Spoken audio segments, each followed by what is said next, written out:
Well, within the last week, there have been two major drills conducted by the military in U.S. cities with the cooperation and participation of the police. Now, this is something we should all be concerned about. The Founding Fathers are somebody that we look up to because they're the only revolutionary leaders that did not become tyrants themselves. They understood human nature and the depravity of human nature. And they not only defeated that in others, they resisted it in themselves, and they came up with safeguards and warnings for us as to how this would happen. And one of the things that they warned us about was a standing military as well as a central bank. A standing military will eventually, and has throughout history, become a tool of oppression. It has happened in our country in the past, where the military has been used to oppress people, and that's why we have the Capacity Comitatus Act. That was to counteract American suppression in the U.S. by the American military. Well, let's take a look at some of these recent drills. On January the 28th in Houston, we have a clip. Let's show that clip. Helicopters and the sound of gunfire created a lot of concern this afternoon in one Houston neighborhood. This happened in southeast Houston around the old Carnegie Vanguard High School. When you see this, you think the worst. She told me don't come home because it sounds like we're in a war zone. Guns shooting and helicopters flying around over the house. And an Army major who was out here wouldn't tell us exactly what kind of training they were doing. HPD was aware of what was going on, but the fire department apparently wasn't. Well, this is the military assault on a school. This was done with helicopters, with guns firing, with troops on the ground. The residents thought a war was breaking out. They didn't know what to think. They were warning family members not to come by. Now, the fire department didn't know about that. Ambulances were called and dispatched. The police knew about it, but neither the police nor the military warned any of the people, any of the citizens there in Houston. Now, that's not only something that is not competent, but it is also just contempt for the citizens. Let's take a look at this next clip here. This is Miami 4 days earlier, January the 24th, 2013. Still, if you've seen one of these drills, it really is like a scene out of one of those action movies, choppers stalking the sky of downtown Miami. Again, let me tell you what all of this is that we know of. It's a joint military training exercise involving local police, also military, as someone shot some video of some of these choppers, military-style choppers, flying over 395 in downtown. Machine gun firing, I hit the deck. Well, you heard the guy, he says, hey, it's like a movie. I guess it's supposed to be fun. A lot of people didn't think it was fun. A lot of people were very frightened by that because, again, they don't bother to tell people. But, again, what's concerning about that is notice that he says that they're training with the police. It's something that we see happening over and over again. Here's another one in Minneapolis, August 28th, 2012. If you see military helicopters flying low over Minneapolis, do not be alarmed. They are training in an urban environment. The U.S. Special Operations Command will be conducting these exercises until the beginning of September. Yep, that's the view outside my window.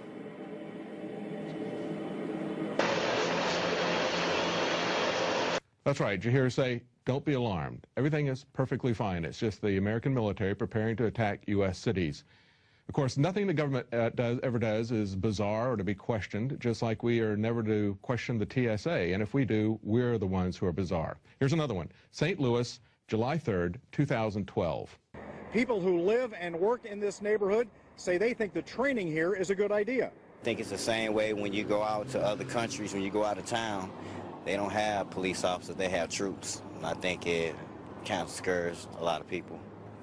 Like cut down on crime? Crime, yeah, cut down on a whole lot of crime, because they don't know if they're military or they're police. I think it's fantastic because it might slow down some of the crime rate. You know, the crime rate might go down.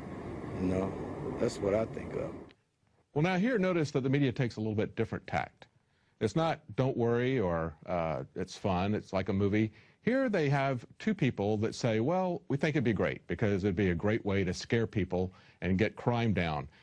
Well, no, actually the standing military is a crime. And using the Army for police functions is a crime. It doesn't stop crime, it makes the government create the crime. No one who has a different view was presented in this article. And here's another one, Chicago, April 17, 2012. A pretty scary scene along the Chicago River turns out to be a military training exercise. Well, notice some of the things that they said. Although you're seeing the same things here as you did in other cities, people are talking about how reckless the behavior was. One of the videos that someone shot, he says, look at this, it's night, and these guys are zigzagging and weaving through skyscrapers at a very low altitude with no lights. Something of reckless endangerment, but the thing that we're really concerned about, again, is the police and the military joining together. Take a look at this clip from Los Angeles in January the 26th, 2012. Special military operation forces in conjunction with the LAPD conducting some military maneuvers that had many people wondering what is going on. When a Black Hawk helicopter and 4 OH-6s, or Little Birds, flew over the city. Duran says the military picks environments based on what they might be facing in the near future. If it's a mountainous terrain, then they go to mountains. If it's a desert terrain, they use the desert. Also, what we saw here tonight in downtown Los Angeles has been seen in Miami and in Boston. Now, do you notice what he said? He said if it's a mountainous terrain, they go to the mountains. If it's desert, they go to the desert. If it's the coast, they go to the coast. Why are they going to American cities? Do you have cities like that in Afghanistan or Iraq? Are they planning to invade Iran? But if they're planning to invade Iran, why are they coordinating with American police? Do they think that the Iranian police are going to coordinate with them on an attack and an invasion of Iran? No. But if the U.S. military attacks American cities, they will get the cooperation of the police, or at least some of them. Now, all these things have happened within the last year. All of these reports we just showed you in all these cities, major military drills involving the police and the military working together to take over American cities, training, as the man just pointed out, for the scenario that they're expecting to execute. But this has been going on for a long time. It's just accelerating. Let's take a look at this clip where we sent a team to Chicago. They saw there a National Guard training with local police and the Polish military.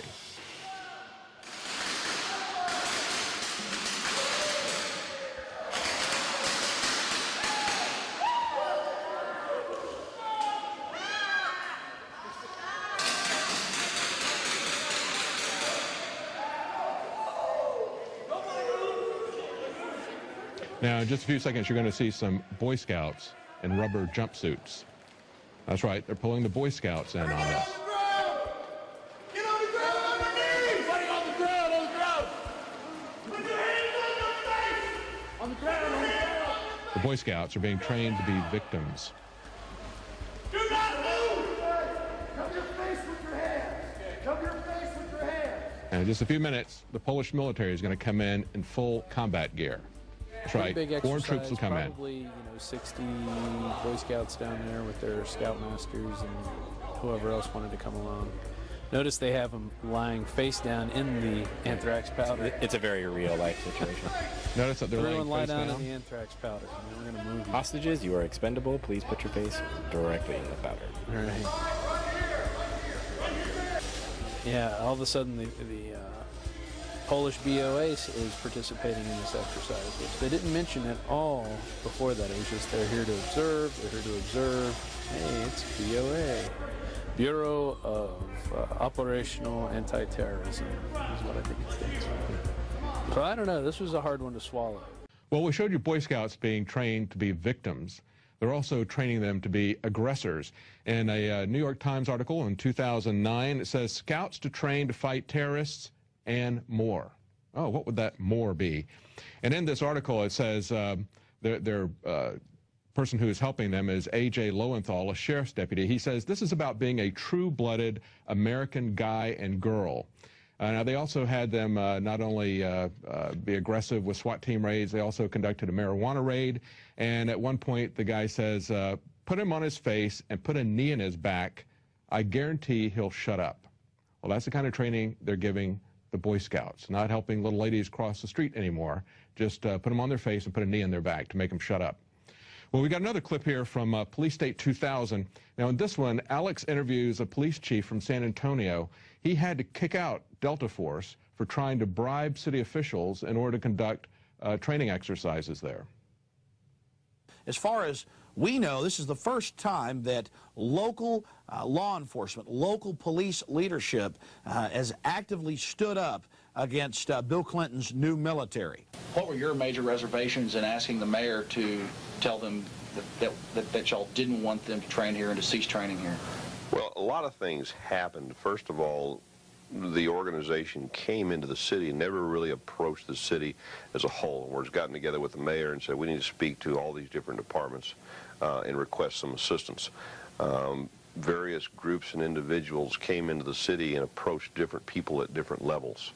The police department was contacted, the city manager's office was contacted about using city facilities, various business owners were contacted through the economic development department, the fire department was contacted by different individuals, and so there was never any coordinated approach to the city of San Antonio.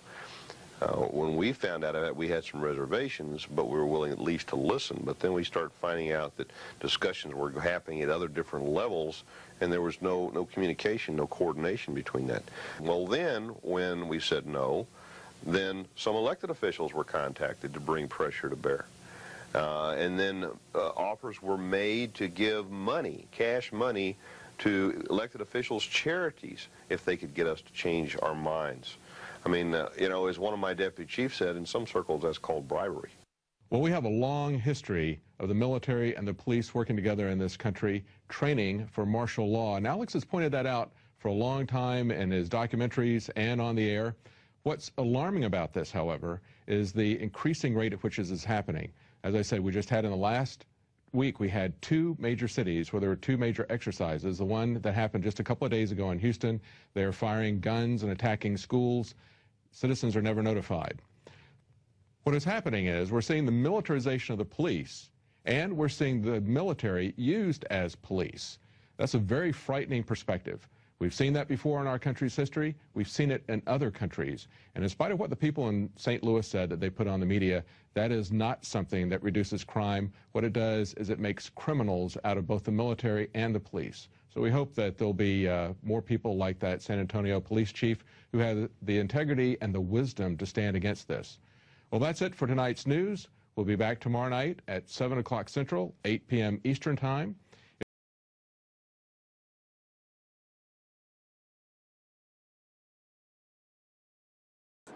Have at it. What do you make of that? Yeah, when the courts approve, that's fine, but it was never meant that we would have this gigantic police force from the federal government. I mean, we had martial law up there, FBI and all these agents coming in, closing things down, going into people's houses.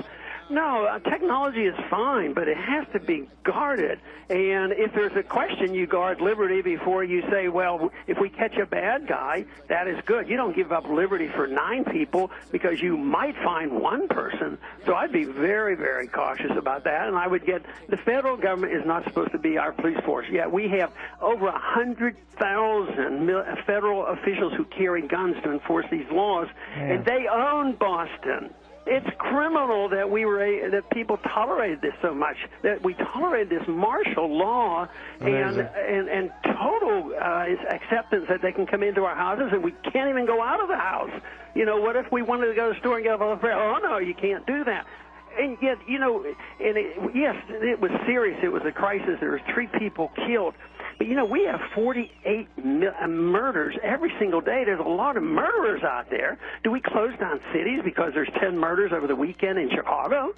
We don't do that. But here we close down a whole city, not even allowed to go to a baseball game. I mean, I think it's very, very scary when I look at some of those pictures that happen up in Boston.